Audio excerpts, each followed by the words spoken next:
taas kayo yun. Kabalo mo kung saan pinakataas edad sa nabasa sa balang kasulatan? Ha? Si Methuselah, ang iyang edad 969 years. Kunya, namatay siya. Inana ang kahimtang kaniadto sa mga tao. Pero karon igsoon, kung imong tanawon, pila na lang ang atong lifespan. So, kung imong parutan si David, musulti siya sa imuha. Ang lifespan sa tao igsoon.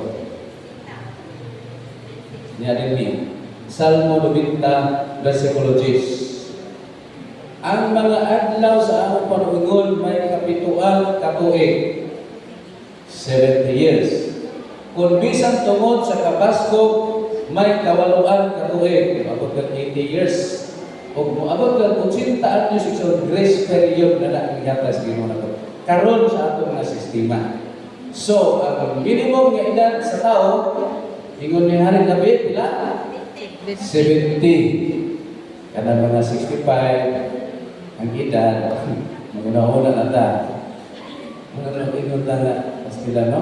Mupatong nag-iitag sa sinta, o kung basahon yung Salmos 90, versikulo 12, versikulo 10, magkaingon kita na, napulo lagi na ito, higit